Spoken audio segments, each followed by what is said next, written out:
Good evening, and welcome to Christ Church.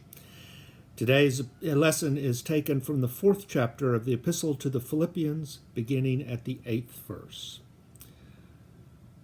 Finally, beloved, whatever is true, whatever is honorable, whatever is just, whatever is pure, whatever is pleasing, whatever is commendable, if there is any excellence, and if there is anything worthy of praise, think about these things.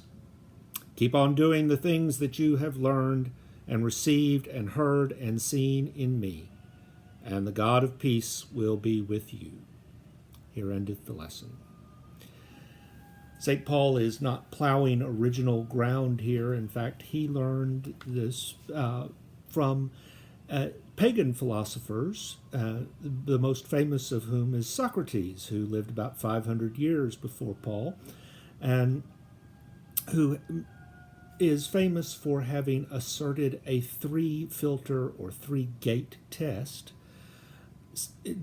Before speaking, determine if what you are about to say is true, if what you are about to say is kind, and if what you are about to say is useful or necessary. And so it does not have to necessarily always fit all three gates, but it must pass through them. And so if your friend is about to step on a rattlesnake, it is wise to warn them, and that is very true, and it is very necessary. And it is kind, although they may not find it comforting at the time. And so we must both apply the gates to ourselves, which is a worthy task for any philosopher or theologian in itself, but we must also provide a filter on our ears and on our eyes, especially when we encounter social media and especially when we encounter political advertising and advocacy, and ask ourselves, is this true? Is it kind? Is it useful? Because for the most part, none of those are in fact the case. We instead have, is it salacious? Is it exciting? Is it dramatic? Is it entertaining? Or does it allow us to take pleasure at the misfortune of someone else? There's no real good single word for that in English. The Germans have Schadenfreude, which is a fantastic word.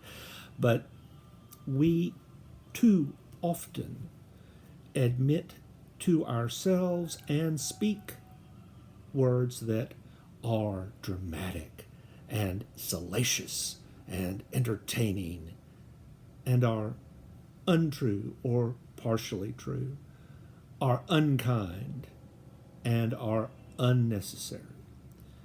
And we are bombarded with those kinds of messages all day. Today is the 10th day of October. We have a better part of a month still to go before the national election, and the bombardment is only going to get worse. And when the time comes, help yourself to a healthier life by applying the filter and concentrate only, as Paul would say, on whatever is true, whatever is honorable, whatever is just, whatever is pure, whatever is pleasing, whatever is commendable. If there is any excellence, and if there is anything worthy of praise, think about these things. And now may the Lord Almighty grant us a peaceful night and a perfect end. Amen. Good night.